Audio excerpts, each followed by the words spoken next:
And they said, no, he doesn't live here, and they said goodbye, and they walked out. They had gone to that much care in planning the thing. But for some reason or other, and to this day nobody knows what happened, but there was a man came in with a 35mm camera, believe it or not, to the First National Bank at about 2:45 and began filming the people in the bank, officers. He walked out of the bank at about 3 o'clock, just in time for John Dillinger to get out of the car, because he stood in the front of the bank during the time of the robbery, and said to the photographer, "Put that blankety-blank thing away. If there's any shooting to be done, we'll do it." Oh, that's good. And so he walked across the street, and there was a little crowd gathering. When about the time Dillinger drove up, nobody knows why, except ultimately they admitted they thought a movie was being taken. There was a cameraman, and you know, and the robbery progressed, and they left in 10 minutes after being one of them being struck in the back. They went inside with a tear gas bomb, and so the tear gas. But they led the head teller back to the vault, and he very cagily, they had one of these gold brass-looking sliding gates.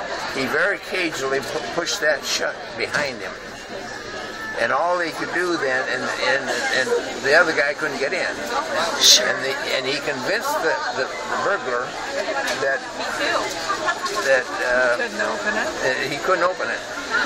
So he had to pass money out in small amounts through the cracks in that sliding gate. They ended up with $52,000 when there was over $300,000 in the vault.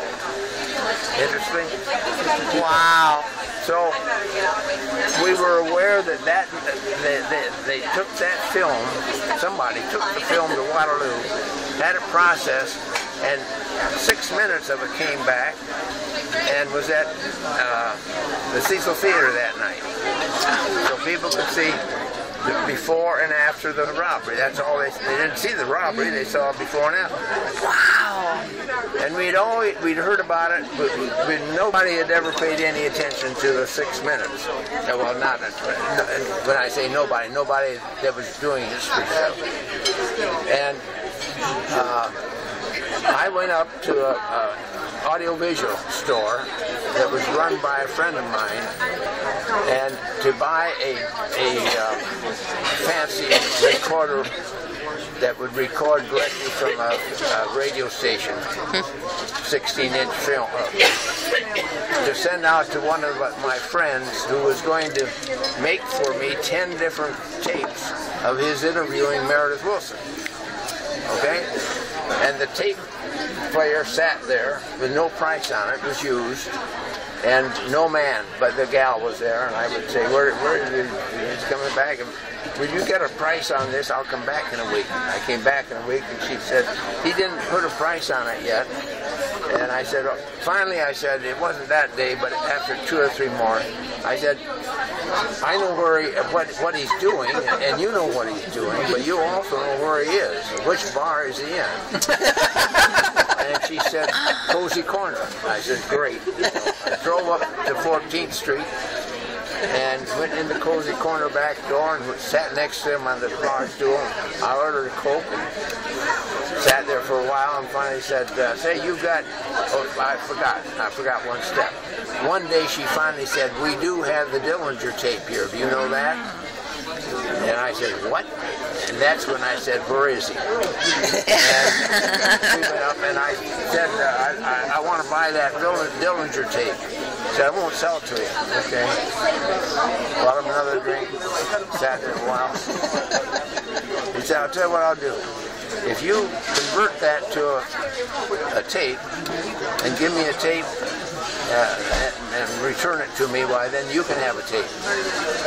I said, okay, fine. He said, well, go down and get it and go ahead and do it. And I said, no. This is for the library. I've been volunteering at the library for quite a while. And so I went back to the library and we decided we'd get the city attorney to draw up an agreement that would give the library the right to the film, to use the film.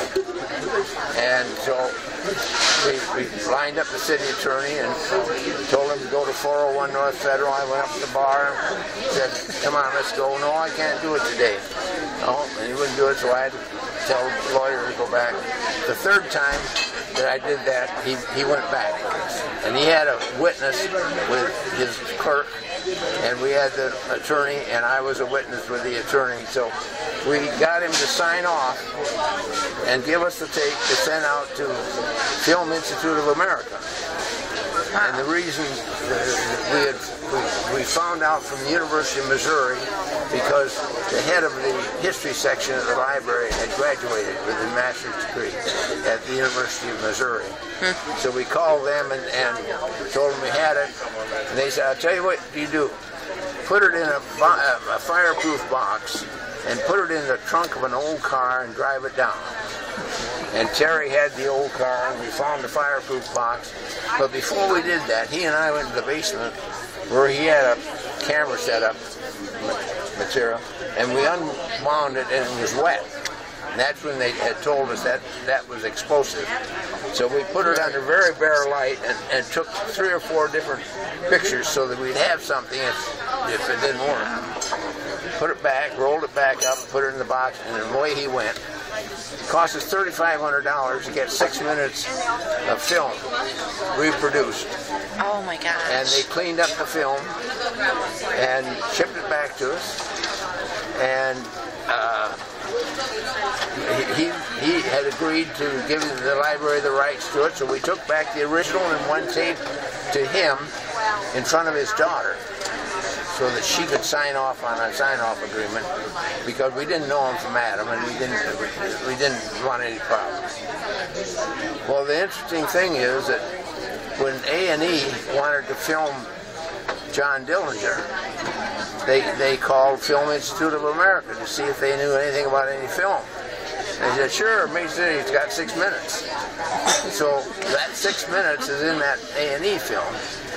And when they sent it back to us, they said, you're not charging enough for this. And people, when commercial interests want to, you should at least get $10 a second, and for whatever they use. And so we did, and we didn't get anybody requesting it until A&E called us a year later, and they were going to do Babyface Nelson. See, Babyface was out in the outside. Dillinger was in front, and Babyface Nelson was on the side of the bank. And so we said, yeah, I'll give you $10 a second. He said, oh, that's fine, no problem.